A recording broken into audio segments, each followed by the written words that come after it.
Good afternoon. This is Akashvani and I am Valsa Williams with the midday news.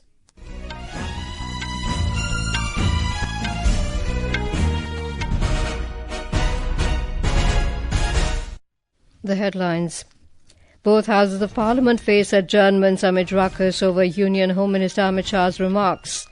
Government to refer One Nation One election-related bills to the Joint Parliamentary Committee. 5 terrorists killed in encounter with security forces in Kulgam district in Jammu and Kashmir. Gunfight still in progress. Government allocates nearly 400 crore rupees for road development projects in Arunachal Pradesh.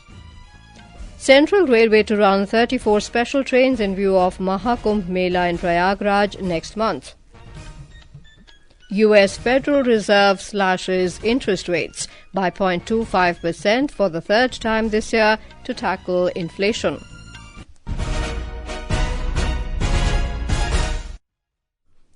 Both houses of Parliament have been adjourned till 2 p.m. following opposition parties' ruckus over the remarks of the Union Home Minister Amit Shah over Dr. B.R. Ambedkar. In the Lok Sabha, when the House met for the day, opposition parties including Congress, DMK, Samajwadi Party and others started sloganeering against the remarks of the Union Home Minister. Some protesting members also trooped into the well. Amid pandemonium, Speaker Om Birla adjourned the House till 2 p.m. Similar scenes were witnessed in the Rajya Sabha. When the House met for the day, Chairman Jagdeep Dhankar disallowed the adjournment notices moved by the opposition MPs over the remarks of Mr. Shah and other issues. Opposition members from the Congress, DMK, Aam Aadmi Party, Samajwadi Party, RJD, Left and others raised slogans against the Home Minister. The chairman urged for order in the House, but in vain. Later he adjourned the House till 2 p.m. BJP MPs today staged a protest outside Parliament, accusing the Congress of insulting Dr. B.R. Ambedkar. The party members carrying placards raised slogans against the opposition over the issue. Talking to media, former Union Minister Anurag Singh Thakur alleged that the Nehru-Gandhi family always disrespected Dr. Ambedkar. He also alleged that Jawaharlal Nehru himself conspired against Dr. Ambedkar to make him lose elections and forced him to quit politics. Opposition parties also continued their protest in Parliament House complex on Union Home Minister Amit Shah's statement on Dr. B.R. Ambedkar. The members from the Congress, DMK, Samajwadi Party, RJD, Left and others joined the protest. BJP MPs Pratap Sarangi and Mukesh Rajput were injured in the Parliament House complex today amid protest and counter-protest by the ruling BJP and opposition members. Talking to media, Mr. Sarangi alleged that Leader of Opposition in the Lok Sabha, Rahul Gandhi, pushed an MP who fell on him, after which he got injured. He added that he was standing near the stairs when Mr. Gandhi came. Sources said Prime Minister Narendra Modi has called on the injured MPs and inquired about their health. Parliamentary Affairs Minister Kiren Rijiju condemned the incident. He alleged that Congress MPs, led by Mr. Gandhi, assaulted the BJP MP. He objected to the conduct of the senior Congress leader using physical power. आज parliament का मुख्य द्वार में BJP NDA MPs का प्रदर्शन चल रहा था। जिस जगह कांग्रेस और बाकी साथी दल हर रोज खड़ा करते हैं और वहां प्रदर्शन करते हैं, आज बीजेपी एमपीज अपने एनडीए सहयोग के साथ वहां खड़े कर रहे थे। तो राहुल गांधी और उनके एमपीज जबरदस्ती घुस करके अपना शारीरिक प्रदर्शन जो किया है, ये बहुत गलत हो गया है। पार्लियामेंट अपना शारीरिक ताकत दिखाने का कोई ये प्लेटफॉर्म नहीं है, ये कोई कुश्ती का अखाड़ा नहीं है। राहुल गांधी ने भारतीय जनता पार्टी के 2 एमपीज प्रताप सिंह सारंगी जी और मुकेश राजपूत जी को बहुत बुरी तरह घायल कराया। Meanwhile, Mr. Gandhi has said when he was trying to go inside Parliament, BJP MPs were trying to stop him. He also alleged that he was pushed and threatened by them. He observed that this was the entrance gate and they have the right to go inside the house. ये parliament की entrance है, इसमें मैं अंदर जाने की कोशिश कर रहा था, तो बीजेपी के एमपी जो थे वो मुझे ऐसे रोकने की कोशिश कर रहे थे, धकेल रहे थे और मुझे धमका रहे थे, तो वो हुआ है। मगर ठीक है, धक्का मुक्की से हमें कुछ होता नहीं है, मगर ये एंट्रेंस है पार्लियामेंट हाउस की जी, और हमारा अधिकार है अंदर जाने का, और बीजेपी के जो मेंबर्स हैं वो हमें अंदर जाने से रोक रहे थे। Congress MP Shashi Tharoor told the media that the ruling party MPs obstructing the entrance of Parliament violated the instructions issued by the Lok Sabha Speaker. He added that no member should be allowed to block the entrance. Leader of opposition in the Rajya Sabha, Mallikarjun Kharge, has also alleged that he was physically pushed by some BJP MPs. He has written a letter to Lok Sabha Speaker Om Birla and urged for an inquiry into the incident. Talking to media outside Parliament, Information and Broadcasting Minister Ashwini Vaishnav hit out at the Congress. He accused the Congress of lowering the dignity of Parliament.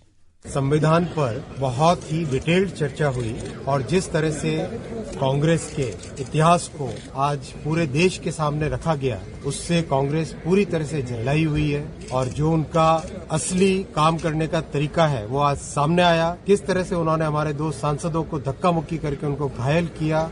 दोनों सांसद अभी hospital में हैं। ये संसद की मर्यादा है? क्या ये इस तरह से संसद में काम करने का तरीका होता है? The government will refer the bills related to One Nation, One Election to the Joint Parliamentary Committee comprising 31 parliamentarians. The proposed JPC will comprise 21 Lok Sabha members and 10 Rajya Sabha members.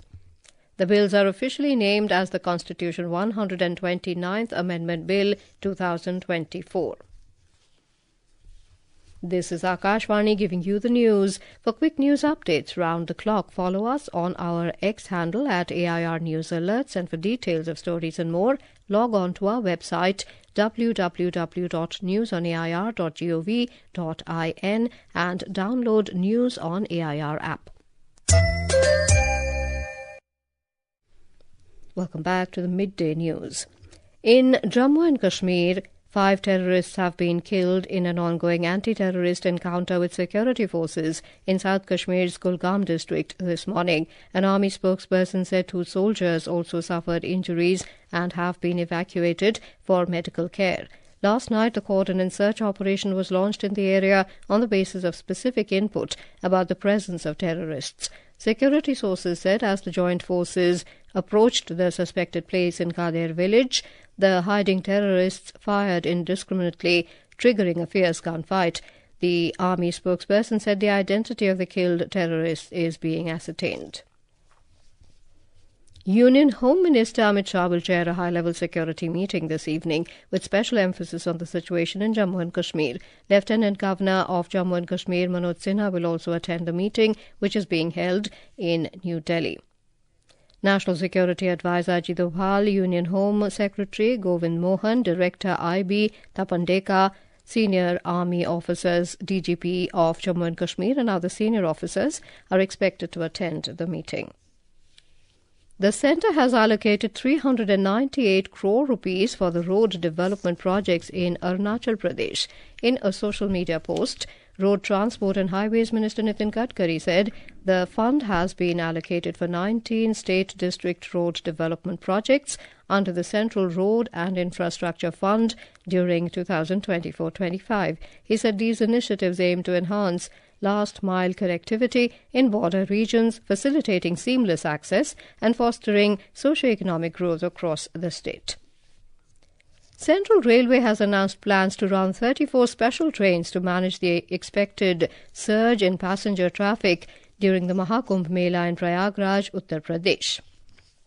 The Mela will be held in Prayagraj from January the 13th to February the 26th. The special trains will operate from various cities including Mumbai, Pune, Nagpur and others to ensure a smooth and efficient journey for pilgrims heading to the event. Bookings for Kumbh Mela special trains will open from the 20th of December at all PRS centres and website www.irctc.co.in. Minister of State for Health Anupriya Patel has said the medical device sector in India is recognized as a sunrise sector because of immense growth potential driven by the country's increasing healthcare needs and emerging market opportunities. Addressing the annual Health Summit in New Delhi, Ms. Patel said the size of the Indian medical devices sector is estimated to be around $14 billion and it is expected to grow to $30 billion by 2030. We have been taking several initiatives from time to time, including our regulatory reforms and programs and schemes like PLI or the Medical Devices Park or the new scheme that has come up for the strengthening of this industry, the PRIP scheme, the MedTech Mitra. These are very important initiatives which have been taken by the government and our department to ensure that we give the much desired boost in the fillip to this industry. And I'm sure with the collective efforts of all these stakeholders, which includes the government, along with our industry, our healthcare providers, our researchers, academia, everybody, we can transform India into a medtech powerhouse. Union Health Secretary Punya Salila Srivastava has said that investments in robust healthcare and quality education systems are essential for harnessing the nation's demographic dividend, driving innovation and ensuring sustainable progress. Addressing the annual Health Summit in New Delhi, Ms. Srivastava noted that India's healthcare agenda focuses on making healthcare affordable, accessible and inclusive for every citizen. She also asked industrialists to contribute towards the government goal of TB Mukt Bharat.